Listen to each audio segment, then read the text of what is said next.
Oke. Tadi Rob Kudus ngomong sama saya tentang sesuatu. Kamu familiar nih dengan kata ini namanya revival.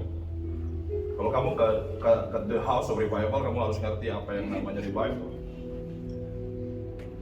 Oh, saya punya definisi sendiri tentang revival.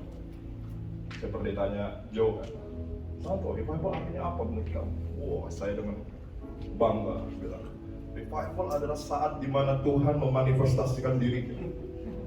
Dan orang-orang mengalami Tuhan dimerdekakan, dilepaskan, bla bla bla. Tapi tadi Roh Kudus ngomongnya beda.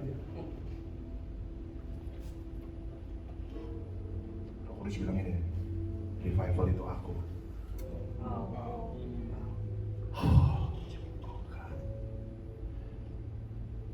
Revival is a person. Revival bukan momentum, tapi revival itu tentang seorang pribadi. Bagi Roh Kudus bilang revival itu aku. Definisi saya tentang revival hancur. Sorry, nangis-nangis ya. Kalau Tuhan ngomong itu nggak bisa ditahan di sini.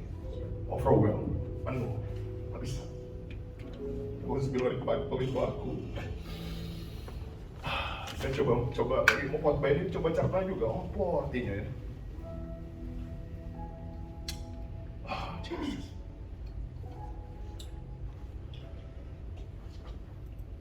Bingung juga mau ngomong apa ini.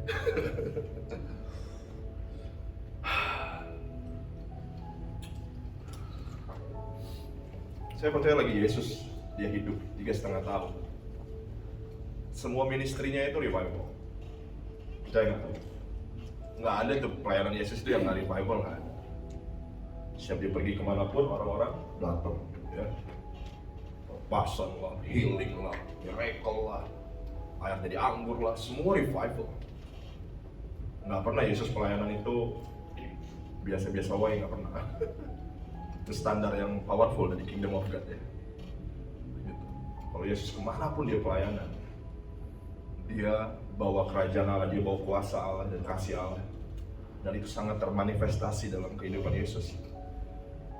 Amin.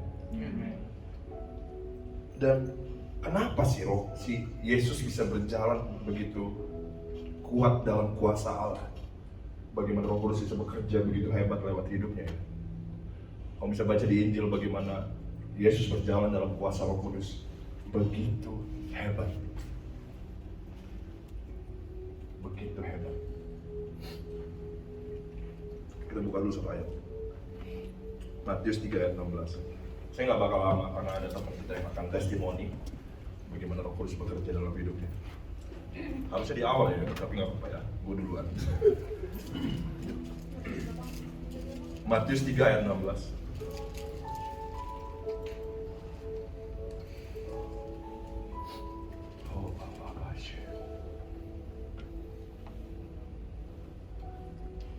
Matius 3 ayat 16.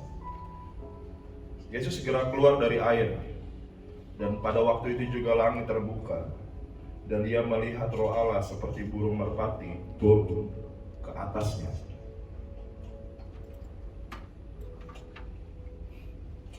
Satu rahasia kenapa Yesus bisa berjalan setiap kemanapun dia pergi itu revival, karena Roh Kudus turun ke atasnya. Yesus sangat bergantung dengan Roh Kudus. Dia berjalan dengan Roh Kudus.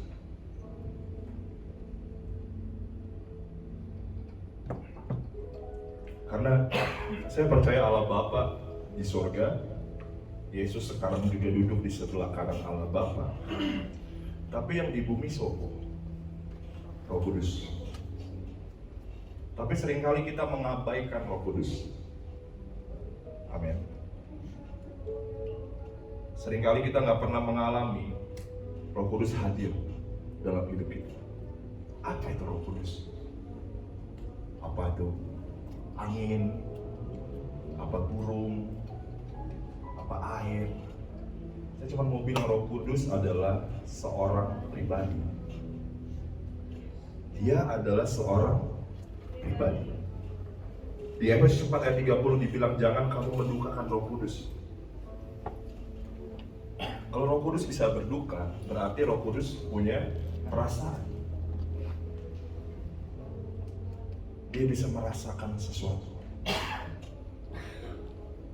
Dia bisa didukakan atau juga disenangkan. Ada momen-momen saya rasa Roh Kudus rada bete dengan saya.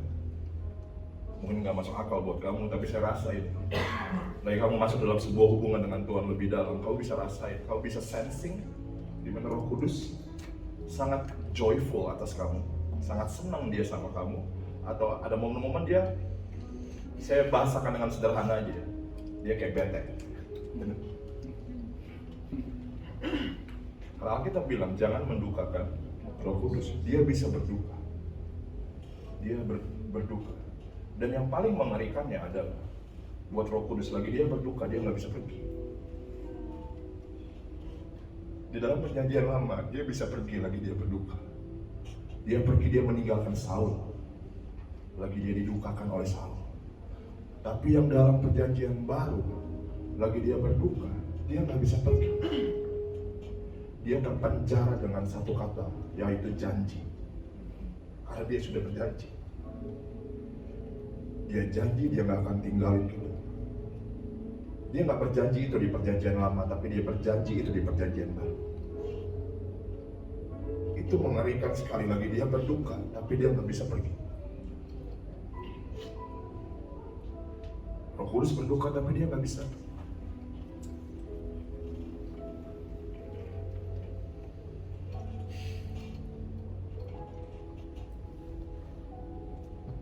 Dan belajar mengerti tentang Alkitab bilang, nggak ada yang mengerti isi hati Allah kecuali Roh Allah itu sendiri.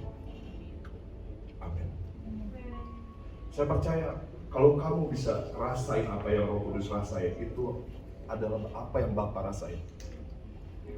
Dan butuh kedalaman untuk mengenal ini. Butuh kedalaman. Saya merasa hari ini seperti Roh Kudus undang kamu masuk kepada kedalam untuk mengenal Dia. Karena sekali lagi Roh Kudus bukan pengurapan, bukan. Kita pikir Roh Kudus itu apa? Pakai minyak ya. Kalau kita pikir Roh Kudus itu apa? Wah, ada orang yang manifest ya. Ada orang yang berubah, itu Roh Kudus. Itu bukan Roh Kudus, itu pekerjaan Roh Kudus. Roh Kudusnya siapa? Roh Kudusnya pribadi. Yang sering kali kita abaikan. Siapa yang pernah ngomong sama Roh Kudus? Sering lah, Roh Kudus. Holy Spirit. Pernah kalian ngajak Roh Kudus ngobrol? Ada satu hamba Tuhan namanya Francis Chan buat satu buku. Dia buat buku ditulis judulnya Forgotten God. Allah yang dilupakan. Ada 3 pribadi Allah, Bapa, Putra, dan Roh Kudus. Tapi Roh Kudus adalah pribadi yang dilupakan, diabaikan. Jarang banget diajak intens. Amin. Apa ini? Wow, mantap. Kenapa?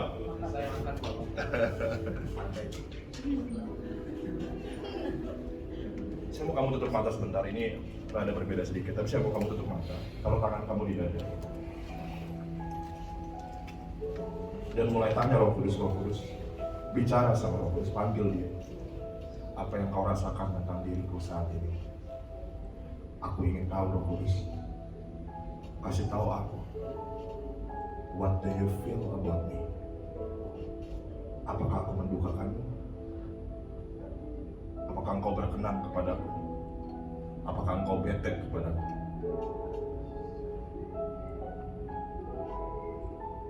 Mulai tanya dia Roh Kudus. Mulai ajak dia bicara Roh Kudus. Aku ingin mengenalmu, Roh Kudus. Aku ingin merasakan apa yang kau rasa, Roh Kudus.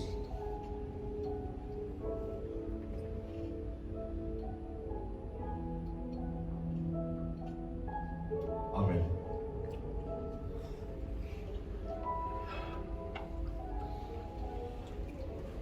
Saya nggak bakal lama. Saya cuma bakal ngomongin tentang Roh Kudus sore ini. Roh Kudus buat saya itu seperti teman, sahabat. Kalau kita bilang dia adalah penolong, dia adalah parakletos. Parakletos punya arti yang sama untuk seorang pasangan. Lagi kita bilang tidak baik manusia sendiri saja kalau aku akan memberi, itu punya meaning yang sama dengan Roh Kudus.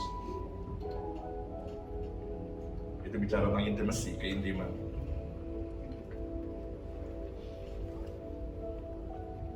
Dan banyak orang berpikir, bagaimana saya bisa dengar suara Roh Kudus? Kalau Roh Kudus sahabat, saya percaya hubungan kita seharusnya dengan Roh Kudus itu bukan hubungan satu arah. Ya, bukan kamu doang yang ngomong, Tuhan aku mau ini, aku mau itu. Ya, mau ini, mau itu. Tambah dikit lah, biar agak-agak garing, biar agak-agak tambah basah dikit. Biar doa aja, biar agak mantap. Ya, ngomong kayaknya kurang, tambah basah dikit lah. Jadi mantap kan. Satu arah, ngomong terus kita ini.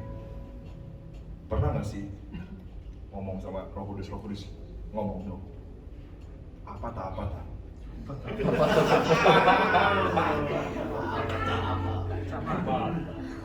Lagi dia bicara, seringkali kamu akan terkejut apa yang dia omong.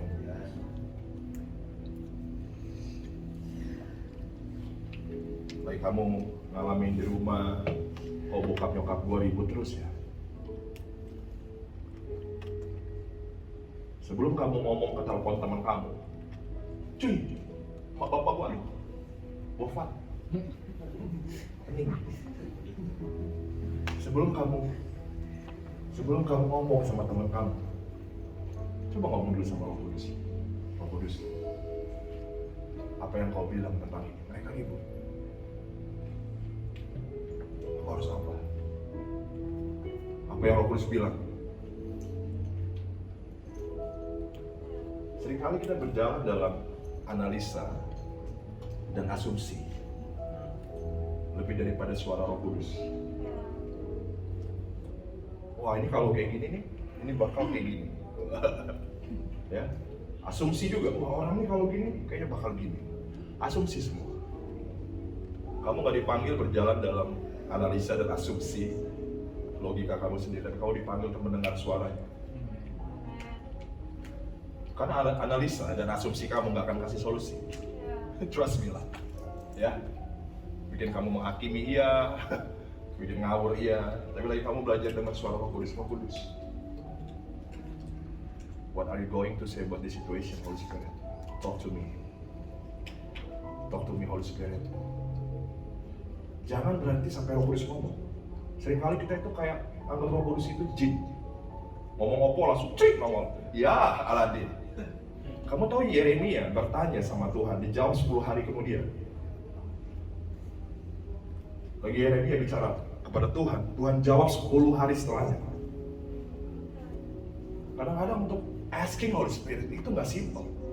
Kadang kamu harus keep asking. Ketuklah maka pintu akan, carilah maka kamu akan mendapatkan. Dalam bahasa Inggris terjemahannya itu bukan dibilang carilah aja atau ketuklah aja, tapi keep on seeking, keep on knocking, terus mengetuk, terus mencari sampai kamu mendapatkan. Kadang-kadang kamu harus keep asking. Kalau kamu ngerasa Roh Kudus belum ngomong apa-apa, keep asking. Holy Spirit, mesti ngapain nih Roh Kudus? Mesti ngapain? Saya ngomong rada, ini jauh. Apa yang saya omongin sekarang itu nggak ada hubungannya dengan apa yang saya siapin beberapa hari yang lalu. Maaf, jadi rada ngalir nggak apa-apa ya. Rada acak-acakan dikit. Ya, udah siap-siapin PowerPoint tadi. Wah, biar kayak pendeta-pendeta keren gitu lah, PowerPoint. Tapi Roh Kudus kadang-kadang ngacak diri gitu ya. Saya mau ajarin kamu, orang-orang beda-beda tentang mendengar suara Tuhan. Oke. Ada yang namanya pelihat atau seer. Dia kalau ngomong sama Tuhan, itu selalu dapat lihat. Apa? Tiba-tiba di kepala dia gambar bunga matahari lah. Bunga matahari. Pelihat, seer. Ya. Ada orang yang feel Roh Kudus. Tiba-tiba kamu bisa sensing something di hati kamu tentang bagaimana kamu harus merespon. Kayaknya gue rasanya kuat banget nih. Gue mesti ke rumah si ini. Wah, bahasa kerennya itu impresi. Ya, itu feeler. Ada yang hearer, mendengar suara. Ananias. Ada yang gitu juga. Ada yang dengar suara. Wah, sangat detail. Saya pernah dengar suara itu. Santo pergi ke sini, pergi. Ya, hearer. Tapi ada juga yang dreamer, lewat mimpi. Wah, kalau tanya Tuhan ngomong dong sama aku. Nggak tahu tuh mimpi. Ya. Biasanya yang hearer juga biasanya dapat ayat ya. Yang hearer itu yang pendengar, bukan cuma suara doang, kadang-kadang sering nongol ayat. Wah, ayat ini muncul ya. Itu hearer. Dan lagi kamu mengenal cara kamu mendengar suara Roh Kudus, itu akan mempermudah kamu untuk mengenal Dia lebih baik. Amin. Kalau saya lebih share, saya lebih lihat. Jadi kalau ngobrol sama saya jangan kaget kalau saya sering ngomong, saya lihat ini, saya lihat itu, ya gitu. Jangan kaget juga. Gitu. Saya nggak tahu kalau kamu apa. Tadi ingat baik-baik apa? Share. Apa lagi coba? Feeler, hearer, dreamer.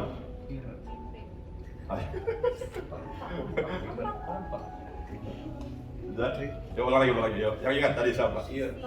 Siar, lihat, terus merasa, feeler, terus mendengar, hearer, terus yang terakhir dreamer. Ini kayak kelas profetik. Kayak ngajar kelas profetik. Tapi kamu mesti ngerti hal-hal ini, bagaimana kamu meresponi Roh Kudus saat Roh Kudus bicara. Ya, kalau tiba-tiba ada dorongan yang kuat, lagi kamu bertanya sesuatu. Ya, saya pernah waktu itu ada masalah apa, saya tanya ke Roh Kudus. Roh Kudus ini mesti ngopo. Roh Kudus bilang, telepon beben. Wah, telepon beben. Bisa gitu. Roh Kudus bisa ngomong gitu. Telepon berak. Wah, telepon berak. So, masalahnya selesai. Itu Roh Kudus gitu. Dan kamu berjalan dalam realita itu. Itu tersedia buat kamu. Kalau kamu nggak mau ngalamin, yang rugi siapa?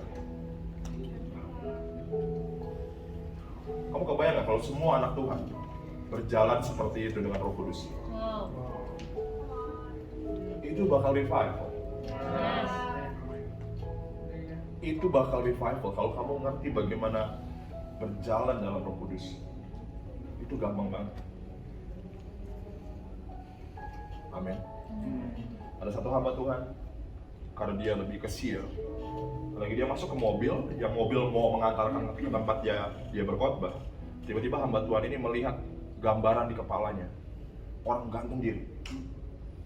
Dia coba buang pikiranku, muncul terus. Orang gantung diri, orang gantung diri, orang gantung diri. Apa ini? Dia nggak tahu. Terus dia tanya ke supir, Pak, Bapak lagi punya masalah. Langsung supirnya mulai cerita, iya Pak, berapa hari yang kemarin saya mau bunuh diri. Saya mau bunuh diri. Nah, akhirnya dia doain supir itu dan supir itu dimerdekakan. Dan ini sangat powerful kalau orang-orang Kristen berjalan di dalam ini, berjalan di dalam Roh Kudus. Ya. Amin. Saya nggak tahu juga saya kok bisa ngomong ini ya. Oke, ini kelas profetik tambahan ya. Edisional ya. Oke, kita buka Wahyu 22 ayat 17.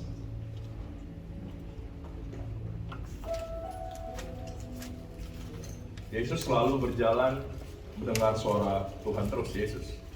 Dia selalu mendengar suara Roh Kudus. Amin. Bahkan tadi pagi saya komunikasi dengan Bernard. Bernard bilang gini, San, coba gue tahu dari kecil ya kayak gini. Coba gue tahu dari kecil. Karena udah tua begini kadang ada alot. Pakai logik, apa-apa logika. Ya, logika, ada alot. Nge-shifting berubahnya berat. Karena kita bilang berubahlah oleh pembaharuan budi. Rubah pola pikir itu berat. Kalau udah tua-tua udah alat emang. Makanya kalau dari kecil pada punya anak-anak, ajarin mereka untuk hearing the voice of God, mendengar suara Tuhan. Kalau mereka udah terlatih dengan itu, karena Alkitab bilang di Yesaya, dia memperbaharui pendengaranku setiap pagi. Jadi artinya ada increasing dalam listening of the Holy Spirit. Kamu mesti ngerti itu juga. Ya, kalau kamu nggak coba dengar dia tiap pagi dalam doa Roh Kudus, kamu selamanya nggak akan pernah kenal suaranya. Lagi dia ngomong kamu nggak sadar, ya. Lagi dia reminding kamu nggak sadar. Amin. Amin. Wow. Wahyu 22 ayat 17. Roh dan pengantin, nah ini penting. Ada berat ngomongin. Roh, siapa? Roh Kudus. Pengantin itu siapa? Siapa pengantin? Saya. Mempelai Kristus siapa? Kamu. Roh dan pengantin perempuan itu berkata, marilah. Jadi Roh Kudus bilang sama mempelai Kristus, yaitu gerejanya, come. Lalu gerejanya bilang juga ke Roh Kudus, come. Mendekatlah kepadaku, maka aku akan mendekat kepadamu. Saya percaya ini revival akhir zaman. Mau mengerti tentang kebangunan rohani akhir zaman, karena ini Wahyu bicara tentang akhir zaman. Kebangunan rohani akhir zaman bicara tentang ini. Tubuh Kristus, pengantin, gerejanya bilang, Roh Kudus come. Dan Roh Kudus bilang kepada gerejanya, come. Kayak kalau bercanda itu, sini dong, kamu yang sini dong, kamu sini. Kok jadi mental ya?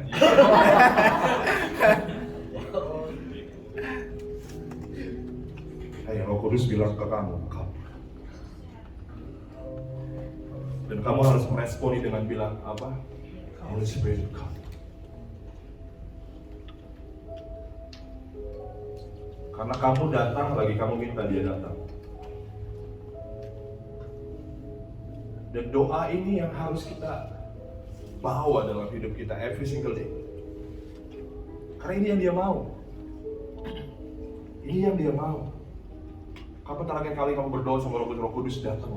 Holy Spirit, come.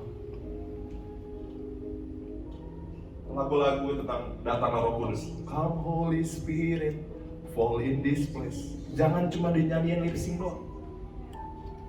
Itu kehendak Tuhan. Itu yang dia mau. Lagi kamu nyanyi, come Holy Spirit, fall in this place. Nyanyi dengan iman, come Holy Spirit, come. Nyanyi dengan seruan hatimu, crying out, Holy Spirit come. Karena itu yang dia mau. Amin. Amin. Dan barang siapa yang haus, hendaklah ia datang. Dan barang siapa yang mau, barang siapa yang apa? Haus, dan barang siapa yang apa? Mau. Ya. Haus dan mau. Gak mau juga gak apa-apa. Hendaklah ia mengambil air kehidupan dengan cuma-cuma.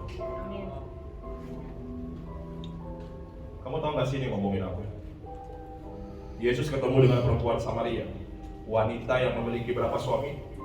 5. Bukan 5 pacar, 5 suami. Hebat ya, bukan 5 pacar loh, 5 pacar aja pening.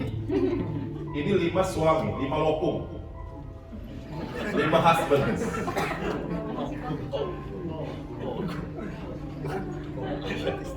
Pening gak hidup? Kira-kira perempuan hidupnya pening gak? Menurut lo pening gak? Menurut gue pening gak sih? Ini, wah. Kenapa sih wanita ini sampai punya 5 suami? Karena wanita ini haus akan apa? Kasih. Gambaran tentang perempuan Samaria adalah gambaran tentang dunia hari-hari ini. Perempuan itu mencoba mencari kasih. Makanya dia punya banyak suami.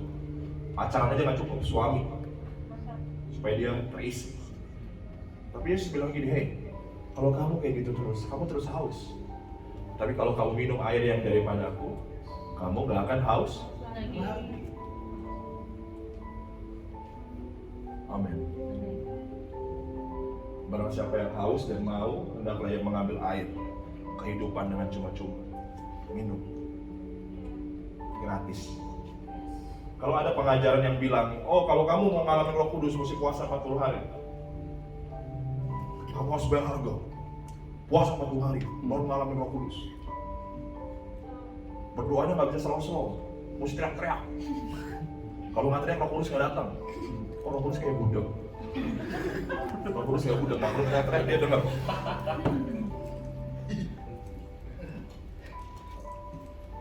Roh Kudus diberikan dengan cuma.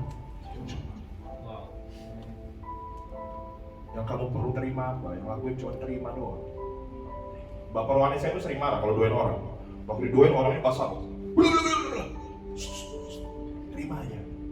Didoain kok basah. Orang karismatik kan gitu didoain. Terima aja. Mentalitinya itu mentality apa ya? Pengemis. Kayak mesti lakuin sesuatu dulu baru Roh Kudus turun. Tau gak sih? Kamu cuma haus, hati kamu haus dan mau. Dan bilang gini, Holy Spirit come. Itu cukup. Karena itu cuma-cuma. Cuma datang, Holy Spirit come. Wow. Gak perlu teriak-teriak. Jogging-jogging. Dulu teman saya doa ngumpul lantai.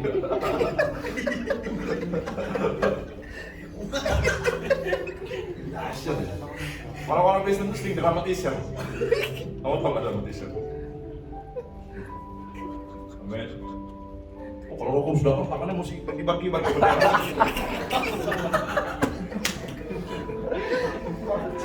Yang ngajarin cowok. Malaikat tapi minder. Kata orang Kristen malaikat minder. Orang malaikat aja nggak gitu, kok Roh Kudus datang ya. Biasa wae. Orang Kristen. Malaikat minder. Oh, poin.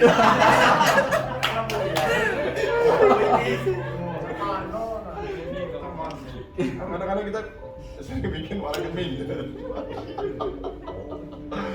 Ya. Kalau saya sering lihat cici biasanya gitu.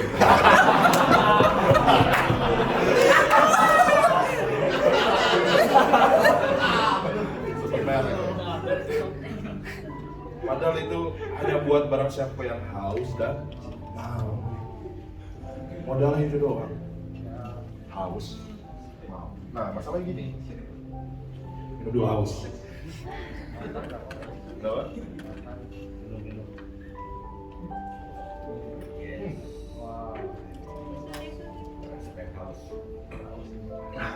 Muncrat.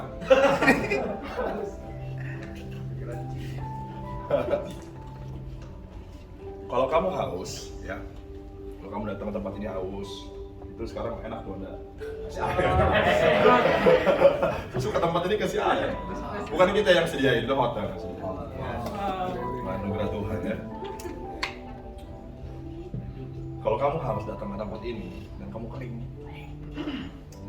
ya, terus minta sama Bernard Asher, oh Ben, sini ada air nggak sih? Nggak ada boy. Maaf. Air habis. Apa yang kamu bakal lakuin?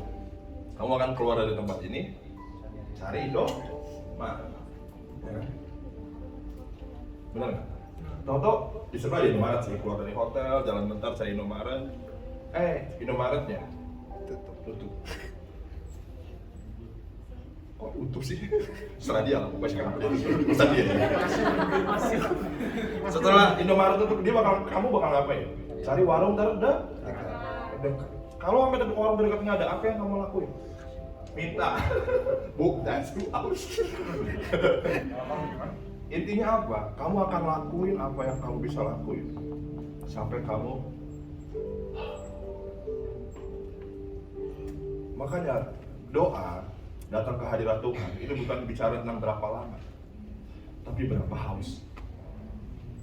Kamu bisa berdoa 4 jam tanpa kehausan dan kamu gak rasain apa-apa. Tapi kamu bisa datang dalam kehausan yang penuh, datang cuma 5 menit doang, Holy Spirit come.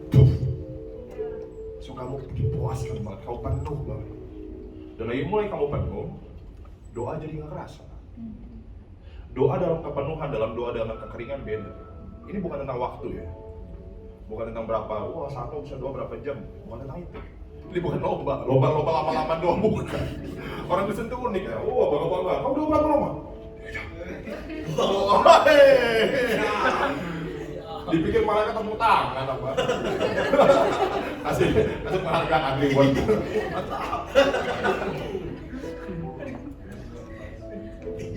Bukan seberapa lama kamu berdoa, seberapa haus kamu dalam doa. Lagi kamu haus, datang. Lagi kamu mulai penuh, kamu bakal bilang gini, kok pengen lagi ya? Lagi kamu mulai penuh, kok nggak mau berhenti ya? Pengen nyanyi satu lagu lagi kayaknya. Udah satu lagu lagi tambung, kayaknya masih kurang. Tambung satu lagi. Terus. Tahu-tahu lihat jam, 2 jam setengah. Nggak kerasa. Amin. Kamu kalau ngabisin waktu sama pacar, ngitung nggak? Belum 2 jam. Ngomong apa lagi? Itu ada yang salah dengan hubungan kamu. Bener nggak? Ada yang salah? Kalau ketemu gebetan, gua harus dari awal dari rumah, gua ketemu cewek ini, gua mesti ngomong 2 jam. Nyampe udah rancang nih, ngomong ini dulu. Kayak kita kan doa gitu kan. Oh lagu ini dulu, lagu itu, 3 lagu, kurang, 5 lagu, rancang-rancang. Tapi kalau orang datang, ya dengan hati, datang, nggak mikirin apa yang diomongin, ngalir aja. Ya. Ngalir aja kan. Cakak-cakik, tau-tau, wih, udah malam boy, bro. Itu hubungan yang real. Amin. Semua yang kelihatan rohani belum tentu rohani. Yang kelihatan religius ya, wah sakti mandal guna. Karena saya udah sering ketemu orang-orang sakti. Udah banyak. Kalau bahasa roh itu tangan nggak bisa diem. Wah, sakti. Kalau dodol.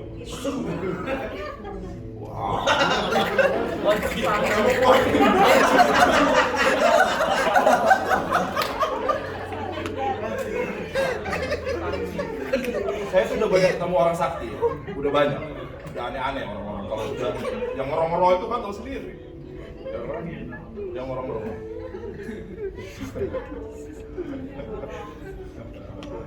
Ya, tapi jangan dihakimin juga. Karena Yesus juga kalau jawab, kebayang Yesus dulu pelayanan. Kayaknya Yesus nggak ngerti juga.